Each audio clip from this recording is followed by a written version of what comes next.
about to hear is true. The names have been changed to protect the innocent.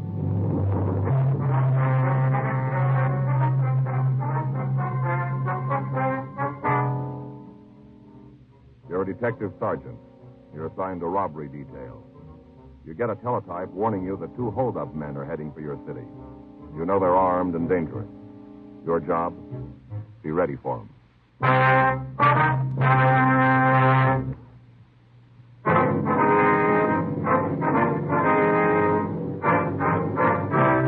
Dragnet, the documented drama of an actual crime. For the next 30 minutes, in cooperation with the Los Angeles Police Department, you will travel step by step on the side of the law through an actual case transcribed from official police files. From beginning to end, from crime to punishment, Dragnet is the story of your police force in action.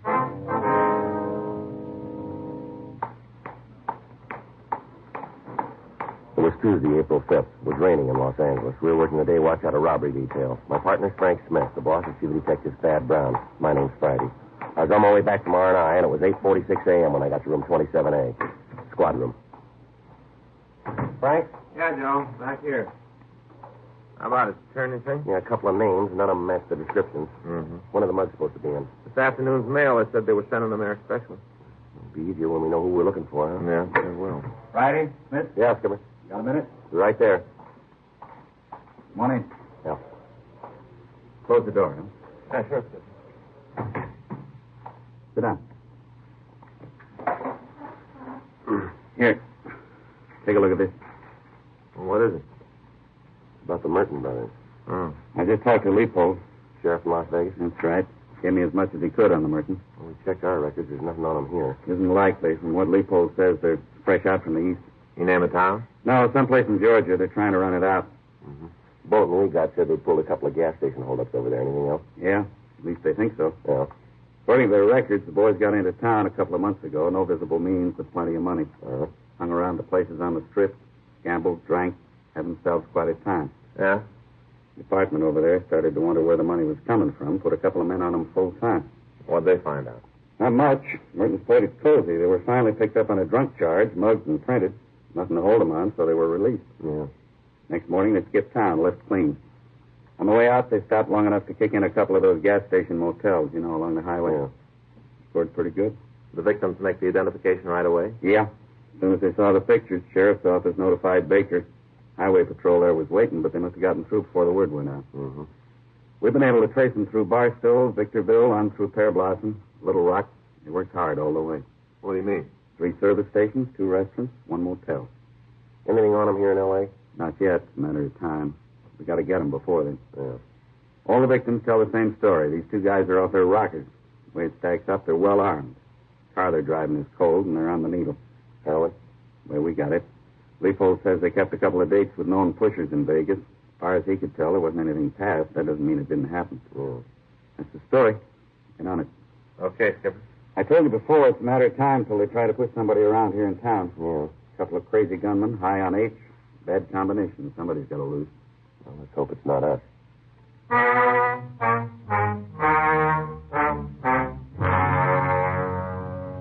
Ethan Gifford Merton, WMA, 27 years, 5 feet 8 inches, 165 pounds, and his brother, Grady James Merton, 24 years, 5 feet 6, 152 pounds, arrived in Los Angeles on the morning of April 5th. The first word we had of their presence was a hotshot telephone call reporting the robbery of a market on the corner of Santa Monica Boulevard and Monroe Street. The market owners, Mr. and Mrs. Turner Dillon, had both been pistol whipped. Mr. Dillon had been removed to George Street Receiving Hospital for treatment of a skull fracture. The woman had been given emergency treatment on the scene and referred to her own doctor. The description the victims gave us matched the Merton brothers. As soon as the mugshots from Las Vegas arrived, Frank and I drove out to see Mrs. Dillon. We found her in a small apartment above the store. I just talked to the doctor at the hospital. He said Turner'd be all right. Yes, ma'am. Sure a wonder the way they hit him. Yes, sir. No reason for it. We'd have given him the money. Turner kept telling him, take the money and leave us alone. Take the money. Didn't make any difference to him. I don't think they even heard us. We'd like you to look at some pictures, Mrs. Dillon, see if you can point out the men. Oh, sure. Anything to help you catch him. Here you are, man. Think you've got him in here, do you? I hope so, yes. Mm-hmm. Well, you're right. Ma'am? Here they are. Same two. Am I going to help you get him? Yes, ma'am. Did Did you notice that they drove a car in this building? I can't tell you for sure. We didn't really see until they were in the store. I see. Well, there must be something wrong with men who beat somebody up like that. You know, up here. Can't be a normal person. What'd they say to you? Well, he told us it was a stick-up. Said to hand over the money. The bigger one, that's him right there. He said for us to hurry up. I see. My husband opened the cash register, then I gave him what was there. The big one told him to get to the safe, hand over that money, too. Yeah. Pointed the guns at us, kind of pushed us back to the safe. Turner opened it. All the time, we did just what they said. We weren't going to cause them any trouble. Yeah. Handed them all the money, every dime. Turner kept saying, take the money, but leave us alone. He must have said it 50 times. Before I even knew what was happening, Turner was lying on the floor. He'd been hit. I got mad. I tried to get at the man myself. Didn't make any difference to him. I was a woman. They hit me, too. What's the gun? Yeah, here. Right on the face. Guess they didn't hit me as hard as they did Turner. Guess they didn't. After that, they left the store. Did you see him go? Not too good. To tell you the truth, I was more concerned with taking care of my husband than paying attention to them. Mm-hmm. Couple of hoodlums. I don't know where men like that come from. Must be something wrong with the way they were brought up. Yes, ma'am. Truth come out, it'll probably be their parents who ought to be in jail, not the boys at all. Well, you might be right. Sure, it's not the boys' fault. Well, we'll settle for him.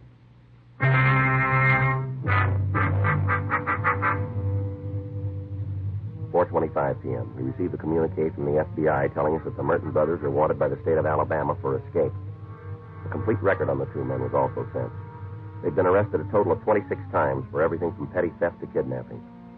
According to the kickback, they'd escaped from a road gang while serving a sentence for possession of narcotics. We contacted the authorities in Alabama and asked them to forward all available information on the suspects. After talking with Captain Donahoe, Frank and I went over to the First Street station to see Captain Waller. We asked him to supply a list of places the two brothers might turn for a narcotic contact. He gave us a list of several places in town and the names of men we could talk to. 8:16 p.m. We started to check them out. Yeah, what'll it be? You seen Patsy Hayworth around? Why are you looking for him? Want to talk to him? What about? Well, if we wanted you to know, we'd ask for you, wouldn't we? You guys cops? That's right. Now, where's Patsy? I don't know. Come on. We got word that he hasn't been more than 3 blocks away from here in the past 4 years. Now, where is he? I told you, I don't know. You're not being smart, mister. Hey, back room. Is he alone? Yeah, as far as I know. What's he doing? Nothing different, playing solitaire. All right.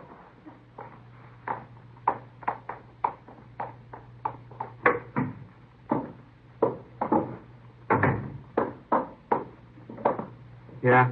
You want something? You Patsy Hayworth? That's right. Sit down. I know you. I don't think so. You're in the wrong room. Police officers, we got some questions for you. That don't guarantee the answers. It's a start. Go. You heard from the Merton brothers? Who? Grady and Ethan Merton. No name. You don't know them. Red Queen and a Black King, and I could turn him over. That's the baby I've been looking for. It's the first time today. Is that so? Yeah. First win. Too bad I didn't pay for the deck. I'd have made a killing. All right, now, come on, Hayworth. What do you know about the Mertons? I told you nothing. Now, why come to me? A lot of other guys in town? They're going to need 8. The way we got it, you can steer them to it. Old friends again. All right, get your coat. Why? Let's take a ride. For what? We can't talk here. Let's go downtown. Well, it's a nice place. There's nothing wrong with right here. All right, then, what do you know? What's in it for me? Why?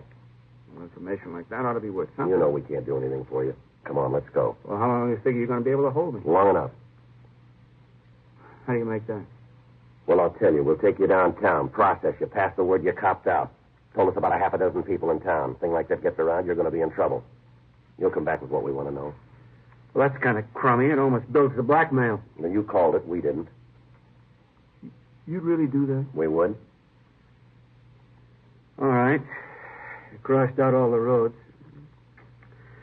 What do you want to know about the Mertons? You know I met them yet. Where? Place down the street. When? Last night. What is it, a bar or hotel? Hotel. them. They're there now? No, we just used the room to meet. You know where they are? No. What they want? You called it H. You do him any good? No, I told you the truth. I'm not pushing anymore. Why'd they come to you? Heard I could turn them on. What'd you tell them? Oh, said I couldn't help him. I told him I'd try and line something up. Stall, you know. I don't want any part of that action. You know, if I could have a piece of it, the answer would be no. Why? Well, these guys are too far out. They must be shooting 7, 8 caps a day. Got to spend most of their time cooking. They're out of their skull, these Yeah. guys. Mm-hmm. You got anything that'll help box them in? I don't know. Hey, maybe the broad. What do you mean? Well, they're dragging a broad with them, a big one. Must be 6'2" in her stocking. You know her? I've seen her around. Where? She used to hustle drinks downtown. It got too rough for some of the managers. They tied the can to her. She's been floating for a couple of months. Ties into some guy who'll pay the bill. As soon as he wisens up, she drops and goes on the prowl. She got an address? Oh, I can't name it. Some flea bag on 5th, I think. She a hide? I don't know. She might chip you with it. Not steady enough. Mm-hmm. But she's smart, you know. Handy look, she'd do real good. One of the homeliest women I ever met. Is that so? Yeah, looks like she should be wearing a bridle. Where can we get in touch with her? Well, it's hard to say since she's running with the Mertens. Yeah. You might try the Ten of Hearts. Where's that? It's a dive on 6. She used to show for the place. When they kicked her out, she went freelance. She still hangs around, I think. All right. How'd you leave it with the Mertens? Huh? They going to contact you? I don't know, they might. Want me to call you if they do? Yeah, we'd appreciate that. Okay. You got a card? Here. Thanks. I'll give you a ring. All right, Hayward. We'll hear from you, right? Yeah. There you are, you see? What? You should have banked the game. I lost. No, you didn't. Huh? You won.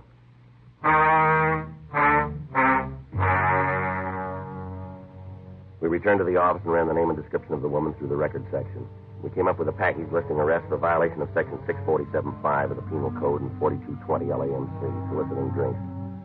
She'd served 2 terms in the county jail and at the present time was not on parole. We got her address and drove out to see her. The landlady at the apartment house told us she was out and wasn't expected back at any certain time. Frank and I drove down to the Ten of Hearts, a small bar on 6th Street. We found the woman sitting on one of the front stools. Hi, honey. Like to buy a drink? Your name Jane Finletter? Names don't mean anything here. Just friends. That's all it really counts, friends. How about it? That's your name? Are you guys cops? That's right. What are you asking me for? I ain't done nothing. We're not rousing you. We want to talk to you. About what? Let's get outside. Be easier to talk there. I got a choice. Not much. Okay. Henry, Yeah, Jane. save the stool. I'll be right back. Okay. So,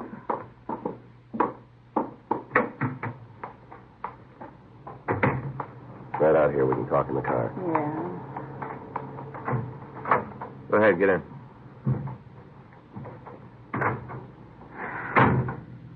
Okay, what's the beef? You work here, do you? Oh, you mean this place? That's right. Once in a while, I come in, have a couple of drinks. That's it. Where do you live? I've been the route cop. You're right out here to pass the time of day. What are you after? A couple of questions. Not the power for that. What do you mean? You're not uniform. You don't send a suit out to ask about a traffic accident. What do you do with your time, Jane? Move around. Well, lay it out for me. What? When? First of the week, huh? Okay.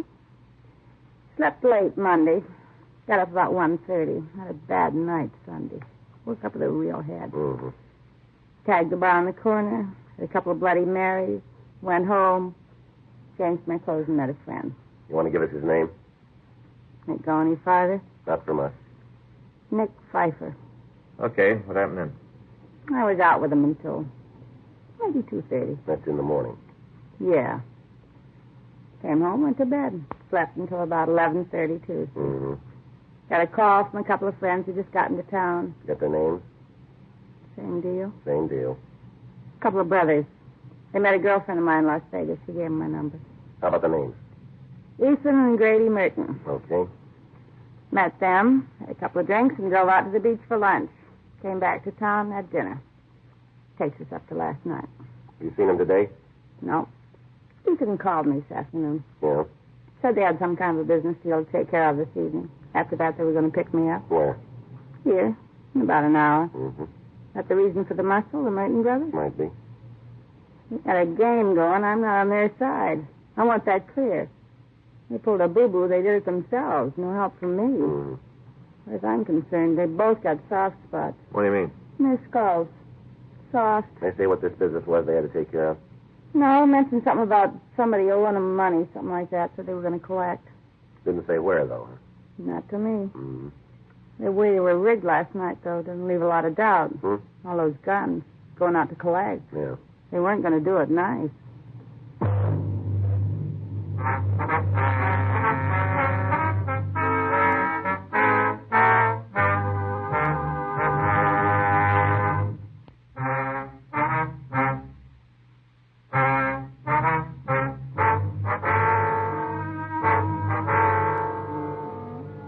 We called the office and told them what had happened. Another team of men were sent out to help us cover the place. Frank and I took up our positions in the back of the bar, and we waited. 1:15 a.m., 1:30, 1:45. What do you think, Joe? I don't know. Maybe they decided not to show up. That's possible. Yeah. Hey, Joe, I got an idea this morning. Yeah. While I was shaving. Mm-hmm. I always have trouble, Try all the things they tell you. Let the lather stay on 2.5 minutes, hot water, all the things you're supposed to do. I've tried them all. Mm-hmm. Finally came up with the answer. You did, huh? Yep. Well, what is it this time? New kind of razor? New razor. Yeah. I got thinking about Faye and gave me the idea. How does that work? Faye's my wife. Yeah, I know that. She's shaving now? Oh, Joe, you don't understand. She's not shaving. No? No. See, last night she gave herself one of those home permanents, and I got the idea from that. For the new razor? Yeah. They got those permanent things for different kinds of hair, like hair that's hard to curl, medium, easy to curl. Easy, I think I know what's coming here. Well, if somebody invented a razor for tough beards, medium beards, light beards, he'd do all right. Mm-hmm. You going to invent it, are you? Joe, I'm not going to invent it. You know how I am with those things. Just got the idea, though. That's all. Mm-hmm. I'd sure like to buy one if they had them. Mm-hmm. Tough beards, find you one right away. Yeah. First day. That'd be the answer. Well, here comes ours. Looks like Grady Merton just came in, doesn't it? Yeah. Wonder where his brother is. Might be outside. Wait a minute before we move. Mm-hmm. He's talking to the send letter woman. Yeah. It's starting to leave. Let's go. We'll take him outside. Right.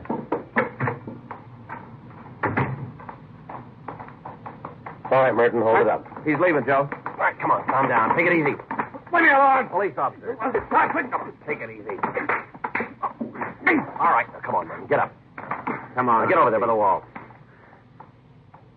Stand still. Hey, Joe. Luger. Hurting himself. Yeah. All right, put your hands down the back. What are you shoving me around for, cop? You're going to be sorry about... Where's your brother? You'll find him. You got a fat mouth, mister. Now, where is he? I won't lead you to him. Got him, huh? That's right. You turned him on, didn't you? You talk to me. Guys like you always causing trouble. Ah, you cheap bum. I don't know what eats and sees him. You're sure going to be sorry when he hears about this. Tell him to stay away, too. He'll get you. You can't dig far enough to get away. He'll find you and pay you back. All right, that's enough. Now, let's go. You tell her. She's going to collect interest on it. She'll be sorry. Not alone. Huh? She'll have company.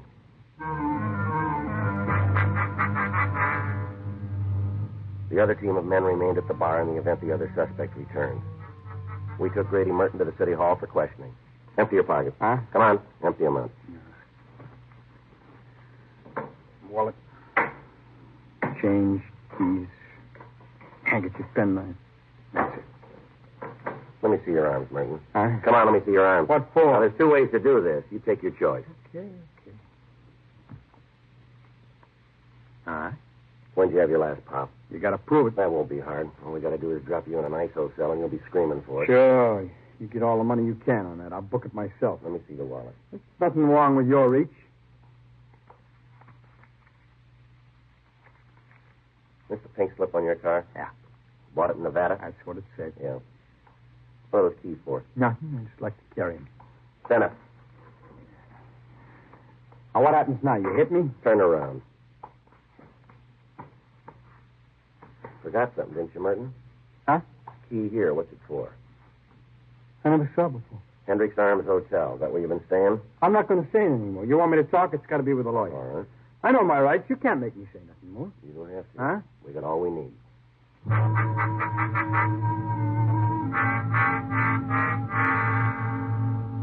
We had Grady Merton taken to the main jail and held to answer charges of violation of Section 211 PC.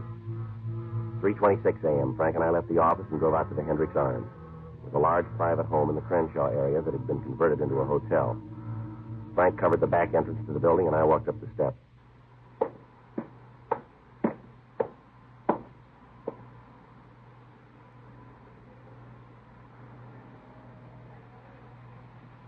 Just a minute.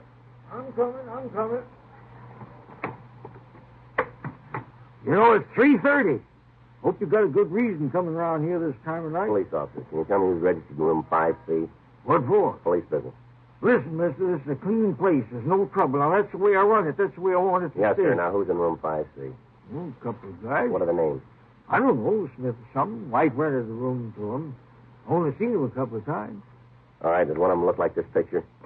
Come in here while I get some light, huh? All right. Now then, let's take a look. Oh, this the fellow here? That's right. Well, yes. Guess that's one of them. Yeah. Is he in now? Well, I wouldn't have any way of knowing that. Tenants come and go as they please, see? Long as they don't let the water run, don't have no loud parties, we don't bother. Where is the room? There's the third floor rear. Okay. This hall go to the back door? Yeah, you got to go through the kitchen. Say, can you tell me what this is all about? It'd be better if we didn't. You going to be in shooting? I don't think so. Well, if there is, I can give you a hand. I got a 12-gauge in my room. I used to hunt ducks. I can get it if you give No, me a sir, hand. that won't be necessary. All right, thanks. Is he here? Don't know yet. Is there any back stairs? Yes, sir. Right through there. Looks like a closet, but you open another door and you can go on up.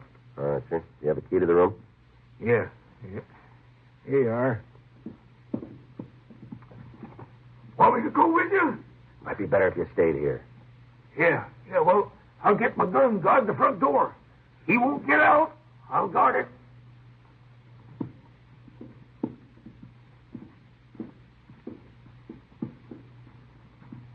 This is down this way. Yeah, easy.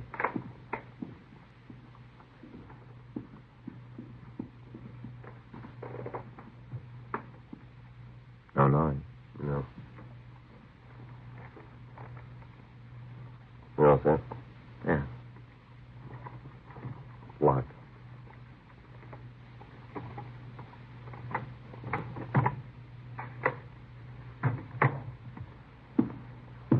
Behind you, Joe. I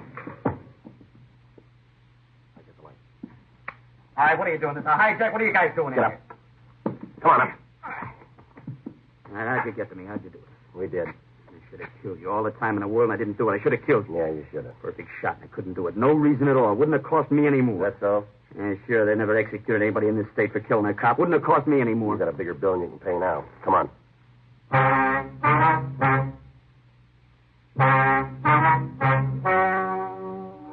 The story you have just heard is true.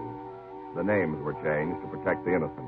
On August 18th, trial was held in Department 98, Superior Court of the State of California, in and for the County of Los Angeles. In a moment, the results of that trial.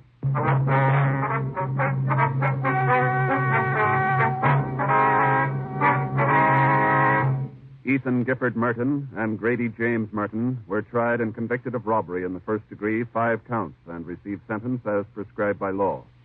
Robbery in the first degree is punishable by imprisonment in the state penitentiary for a period of from 5 years to life. Because of the viciousness of their crimes, their sentences were set to run consecutively. A hold was placed on them by the state of Alabama in the event they are paroled.